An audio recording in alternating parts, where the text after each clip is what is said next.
right, then I believe too. And with that, there's only one thing left to say. Let's rev it up!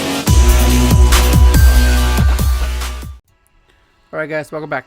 Okay, I want to talk about something that I think is like a pretty big deal because if you started this game and you started off with the best deck, that means you never really gave you gave yourself the chance to be creative, and that's bad because normally if you actually pay attention, those are the players that are the ones that complain and just snowball the mentality of all this format's bad, or this is like it's just bad for the game. Because the more people that think that and believe that, that's just gonna end up killing the game. And when you think about it, like majority of the time, it's because they don't want to be creative. They don't want to go back and read some cards, old cards. They don't want to. They don't want to be bothered, and that just ruins it for everyone that is creative and wants to be creative and really enjoy this game. And I think that can be really toxic because like you see that and out, like no one really says anything because it's the normal thing. Every format's the same thing. Some people like it, some people don't, and it's like it's mainly the competitive scene, which is the ones that are used to playing top decks, that are like complaining, and it just snowballs into like having it be the word it's a dice roll format, or it's can you break my board format, or can you do this format. Like they have to like give it like a label when it's so much more complex than that. It's just that what you're trying to do is pretty linear, and that's what makes it like people think that it's a bad format, or make people believe that it's a bad game, or the state of the game, or the way it's headed, or how it functions. Because if you think about it, the game is still developing. Like throughout the years, there's been many alters to the game, and that's not how the game started. I'm not a big Magic fan, so I'm not sure how many times they've altered their game.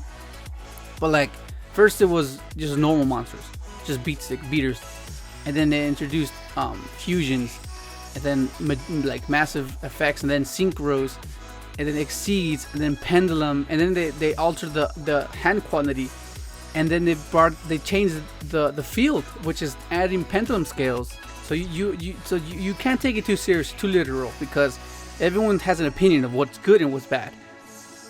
It just so happens that majority of the time that the people that have the most, I guess, credited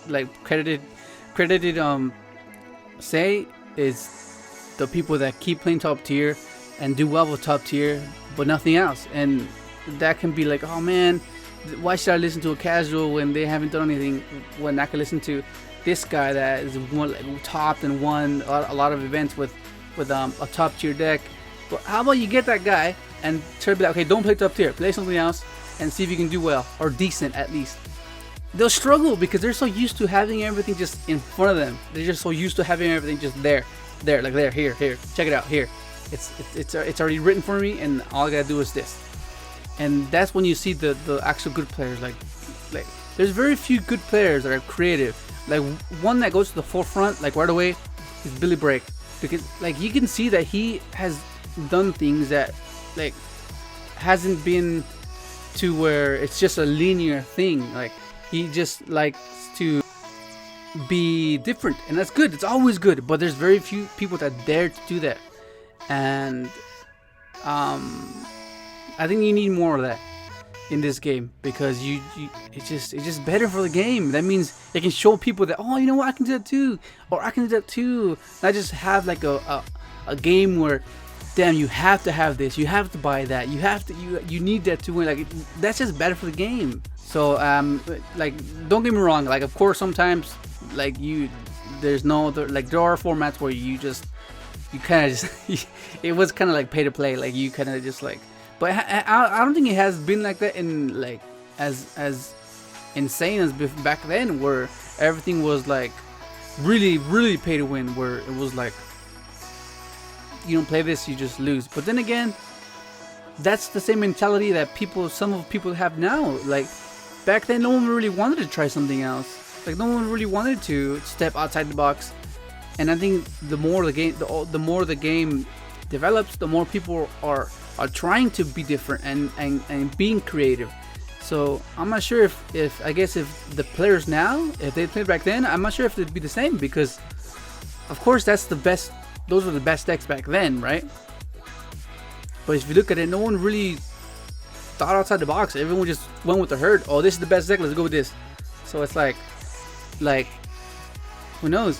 You know, you get what I'm saying? Like you would need to have that mindset back then. It's like saying that if I knew now, if I knew then what I know now, would it be the same? It's just that type of thing. Like it's just a what if. Like, oh, what if, dude? Like, because like back then everyone was like this and this. There's very few. Like there was not that many like people that tried and stepped outside the box as much. From my knowledge, from what I noticed of me playing this game, because the influence of creativity always gets like, nah, man, it's not good. It's like with anything. New things always get the backlash because it's new, it's different. People want to stick to what works and what's reliable, and then be like, because they've seen that this gives them success, so then they're gonna be like, why would I want to change something that is not broken? It's like, this works. Why would I want to try something else? And that's where the line has to be drawn. Be like, but just let it be, man. Just let it be. Like oh my god. Like I understand you have your opinion as well, but like that can be a bit toxic because it can snowball in a fragile game like this, where people can just belittle it as it is. Oh, it's just a card game. It's insignificant. But then it's insignificant to you, to the person saying it. That doesn't mean it's not like a big thing to that person you're telling it to. Because if you think about it, if you heard anything along those lines, oh man, get a life, man, like it's just a children's card game, it doesn't matter, and then there's more to life or whatever. Like, the older you get, you're gonna realize there isn't much more to life. It's just what matters to you. That's what is. Like that's what life is. Whatever matters to you. And some people find that too late, and it's a bit saddening. Like, oh man, like, but there's nothing you can do. Like you tried influencing, you tried to give it an example, but they just didn't want to listen, or they just didn't really care. They were just following the herd, and that's just not good. So like, for my subscribers, for those of you that subscribe to me, that's something I want to influence upon you. Like, just do what you feel like, oh, what works. Because how do you find out something else if you don't trial and error it? Like, you need to find out, otherwise you'll never know. And then that's how new things are discovered, just by trying it. It's not guaranteed that it'll work, but at least you're trying something different. And if it does, then you just discovered that. And yeah, man, I don't know. I'm really passionate about not doing what they tell you to do. It's like of course sometimes you, like, when something's, you gotta be logical as well. Like, okay, if this is the only way, then I guess so many people have tried already, so this is the best way. But I think the bottom line of this whole thing I'm talking about is that it's a game we all enjoy. It's something that you like. You do it for whatever reason that may be. Whether you just have friends that do it and you're just doing it just because they're doing it and you just want to be a part of it, then that's fine. That's socializing. That's perfect. That's what you want to do. You want to gather the most friends you can and pick and choose who you have the most in common with. And then that's how it's just broken down. That's why this game's such a big thing to so many people, because you get to meet people and you share the same interests. Like, you like this game, I like this game, and if it goes further than that, then that's fine. That's what it's for. It's how you meet people. It's like you go to school. You meet people because they're going to your school. You meet people because they're in your class. Otherwise, you wouldn't meet them. This is the same exact thing. You get brought together by something. And then whether you choose to do anything and go further than that, then that's just up to you. But oh man, I'll put the decks at the end. It's the same thing with the power giants, but I'll talk a little bit because I think I missed a few things in the last video explaining like certain things, and hopefully I can just cover them here, so it'll be nice and cleared up, because I answered the majority of this stuff, but I think there's some things, because like if it like the hinders for this deck, like the hinders for it is pretty much disruptions, and that's all it is. It doesn't matter what deck, it doesn't matter what did it take, disruptions. That's, if you can get over and get rid of that disruption, then you're fine. But to be able to do it with the least resources is always better. Yeah, like if I didn't have Twin Twister, it would have been I think it would have been pretty bad. But luckily Twin Twister's in the main, because you don't want to lose the back row. And if he had Beatrice, I would have been in trouble. I mean, I could have just gone into Omega if he farfed my my Livator, but still, I don't know. Game. Oh, let me put deck list. Okay, so here's the deck list. Okay, so pretty much, like I said before, it doesn't really matter the decks that are like, they all essentially do the same thing. Like if they banish a card on the field, like Eidolons, they book a moon during your turn, they can negate. Like it doesn't matter, because most of the time your side deck can cover those. So, because like if you go first, you're pretty much always guaranteed you're gonna win, because it's pretty consistent enough to get you there. But games 2, whenever you go in second, your side deck comes in handy. Like that's where you have to rely on your side deck, which is why side deck is important. And most people don't see and realize how important it is, because it honestly is. Like this is what helps you against your bad matchups. Like you have to make sure your side deck is really good. And yeah, but like unless it's a format where like people are starting maining or siding DD Crow and Valor, then that's when this deck has an issue, because you can't really play around those. Like you just can't, because it's a hand trap. Hand traps are hard to play around unless you have like a, I don't know, it's hard to play around hand traps. It's like the worst things to play around, because one, you don't know what they have, you just don't know.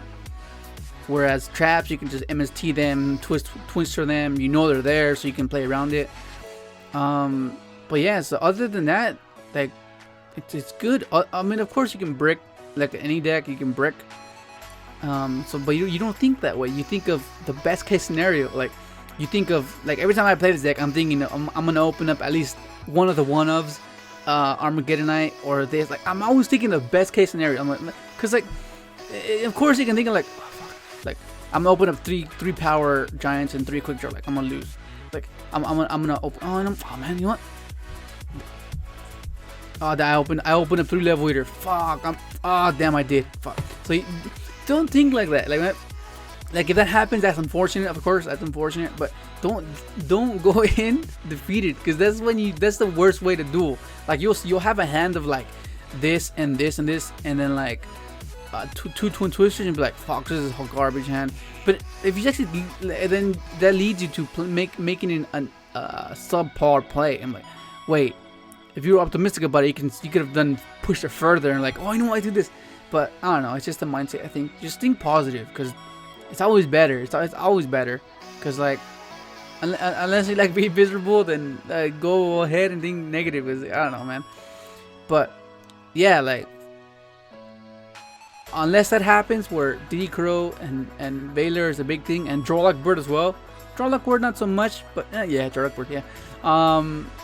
Then you can play this deck, because right now the only issue right now is Dweller and Barrier. That's the only 2 issues right now, because Barrier, you can't really stop it. It's just they could just gun it. If they know you're playing this deck, they just synchros and you lose. Like you don't lose guaranteed, because they can open up bad. But let's say they open up broke, like to the best they can possibly open, like an ABC Buster Dragon, Rafflesia, and Tsukiyomi Strike.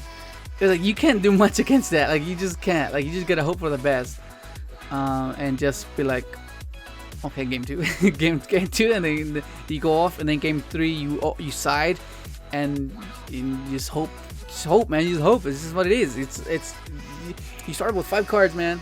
5 cards if you're going first. Let's see what you can do with those 5 cards skillfully. Anything beyond that, man, it's all chance and luck and probability. So just focus on what you can do with it and just hope for the best. But that's gonna be it.